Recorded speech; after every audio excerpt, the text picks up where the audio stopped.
Hola, bienvenidos a Pensar Economía. Hoy con Nicolás vamos a hablar de agronegocios. Escuchaba por allí algún presidente de alguna gremial que decía que los uruguayos tienen que tomar conciencia de cuánto depende la economía de este país de los negocios del campo, ¿no? Así es, Pepe, buenas noches.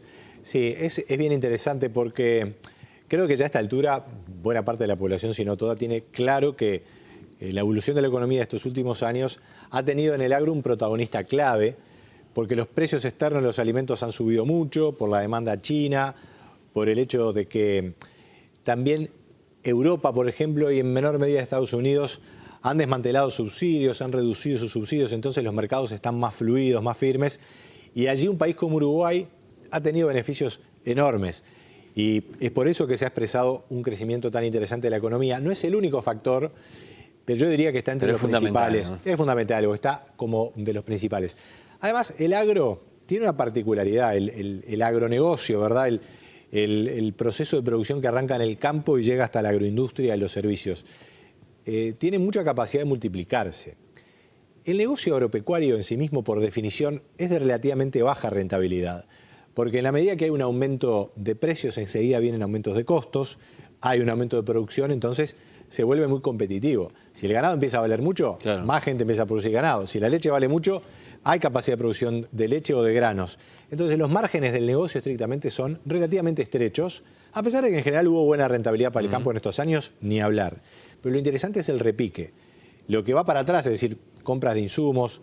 Bueno, la construcción ha tenido años muy buenos porque, entre otras cosas, se han construido galpones en los campos, en los pueblos, el dinero que se genera en el agro circula, y después hacia adelante las agroindustrias, los servicios, el transporte y la dinámica portuaria, todo eso repica. Hay estimaciones que apuntan a que el agronegocio, tomando todo eso en consideración, no solamente lo que está dentro de la portera, sino todo, y responde por algo más del 35% de la economía total. Y eso es mucho, porque después en la economía tenemos una cantidad de servicios que la economía naturalmente tiene que dar. Entonces, es un porcentaje muy alto. Y bueno, ¿cómo vamos? Y aquí tenemos las cifras de las exportaciones, que es donde mejor se ve el desempeño del sector. La soja ha sido el gran protagonista. Porque además había arrancado, Uruguay tenía muy poca producción de soja y rápidamente se fue para arriba y tenemos en millones de dólares anuales. Y la tendencia para este año, lamentablemente, es que puede haber un cierto retroceso, porque ya los precios no son los mismos, aunque la cosecha es muy buena. La carne vacuna, que históricamente era el sector líder, ahora está en un segundo plano. Estamos hablando de millones de dólares y no en cantidad de exportaciones, digamos. No, en estos millones de dólares. Estos millones de dólares, digamos, para compararlo, ¿verdad? Sin duda que en materia de volumen, los granos y la madera son los más voluminosos. Claro. Pero al pasar a dólares, que es la manera que tenemos de compararlo, vemos este escenario. Y tenemos allí el arroz también, los lácteos, que han tenido un gran despegue. En términos de tasa de crecimiento de los lácteos, yo diría que es el sector que más ha destacado. ¿A qué se debe eso, básicamente, Nico? Yo creo que hay una competitividad básica de los lácteos en Uruguay que es, incluso yo diría, mayor que la de los propios granos y comparable a la ganadería, pero incluso con la capacidad que ha tenido la agroindustria, eso lo vamos a analizar ahora, de realmente ponerse muy competitiva, con plantas de alta escala y de mucha competitividad externa, muy eficientes.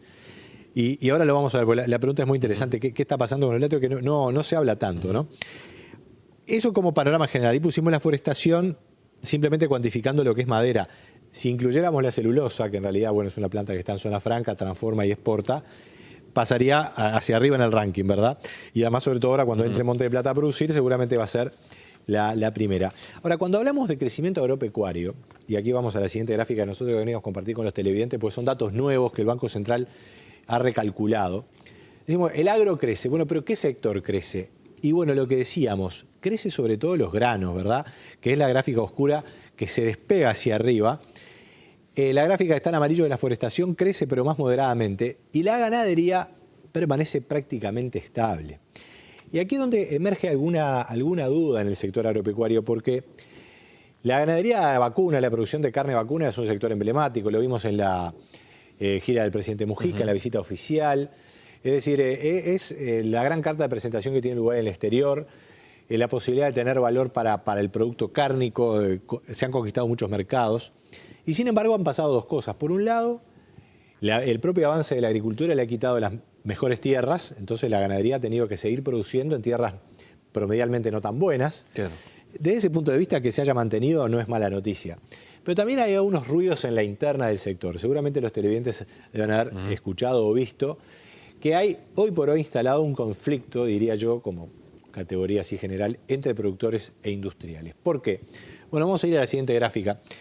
Hay una caída en la participación que tiene el productor en el precio de venta final. Aquí me gustaría hacer un paréntesis en el siguiente sentido. El sector cárnico de los sectores donde hay mejor información y hay mayor transparencia en los precios. Con la constitución del INAC, allí todos los productores industriales y el público en general tienen todos los precios y todo el desempeño del sector claramente ilustrado. Eso no pasa en ningún sector de la economía. Tal vez en el sector bancario, donde está el Banco Central monitoreando todo, pero en la industria del plástico, en el turismo, en los servicios profesionales, en la medicina, en ningún lugar tenemos el grado de información que hay en la industria cárnica. Y eso lo quiero decir porque muchas veces se habla, a veces con mucha retórica del sector cárnico, sin demasiado fundamento. La transparencia de información que hay es máxima. Y acá la estamos viendo. El INAC, puede parecer curioso ese título, el novillo tipo. ¿De qué tipo estamos hablando? Si es buen tipo o es mal tipo, ¿no?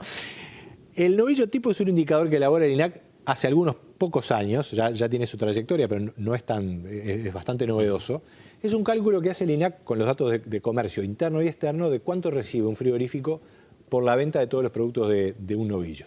Es un cálculo teórico con precios reales.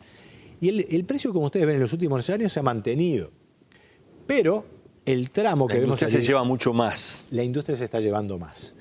Acá la explicación de los industriales es la siguiente. En esos años donde la participación del productor era muy alta, cercana al 70 y pico, hasta el 80% del precio final, lo que había era una competencia intensa, sobre todo de algunos grupos brasileños que querían entrar al mercado uruguayo, conquistar productores, también había nuevas inversiones de frigoríficos.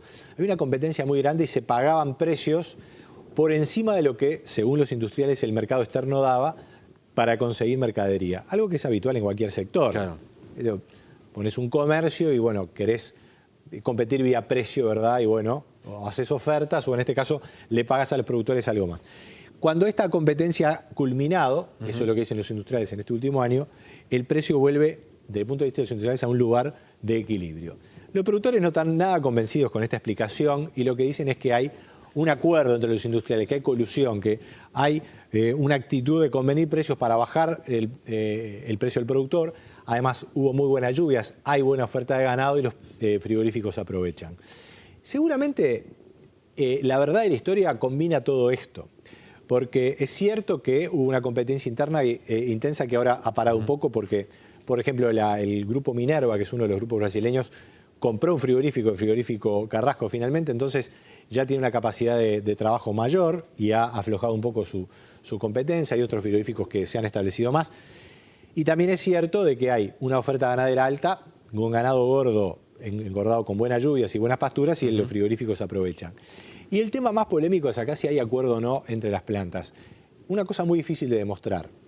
Si tomamos como cierto que hubo esa competencia, yo creo que sí que la hubo, porque tengo datos ciertos. Digamos que no se puede decir así en términos generales que hay una colusión permanente en la industria frigorífica.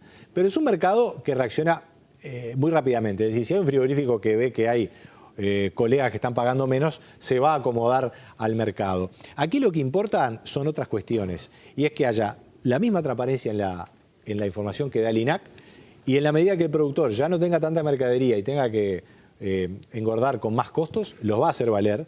Y lo otro es que haya exportación en pie. Y ese es otro de los grandes temas polémicos, porque siempre se dice, bueno, pero se va el ganado en pie, el Uruguay se queda sin mano de obra. Lo que pasa es que es una garantía que tiene el productor ganadero. Es una válvula de escape que tiene alternativa. Absolutamente, ¿no? absolutamente. Y ahí la verdad es que el Ministerio de Ganadería en los últimos años no ha operado con mucha transparencia, con mucha racionalidad, porque en un momento vinieron los turcos, se quisieron llevar el ganado a cualquier precio y los industriales decían, bueno, pero nosotros no podemos vender carne a Turquía y nos llevan el ganado. Claro.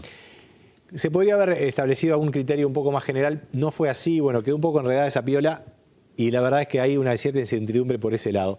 No es menor el caso porque es un sector muy importante, no solo por la exportación, sino por el consumo interno de carne, que dicho sea paso, ha estado bastante quieto el precio de las carnes últimamente y ha ayudado a bajar la inflación. Y tú preguntabas sobre la leche. Bueno, yo diría que es un caso bien distinto y desde el punto de vista de los productores, vamos a la siguiente gráfica, más auspicioso. porque la industria lechera le ha logrado transmitir al productor prácticamente a la par el precio de exportación, que es lo que vemos ahí. La gráfica oscura es el precio de exportación, la gráfica más clara el precio del productor. Y van en paralelo. Ahora en el mercado mundial hay una caída en los precios que todavía Uruguay no la está viendo. Se espera que para la primavera el precio de la leche pueda caer al productor.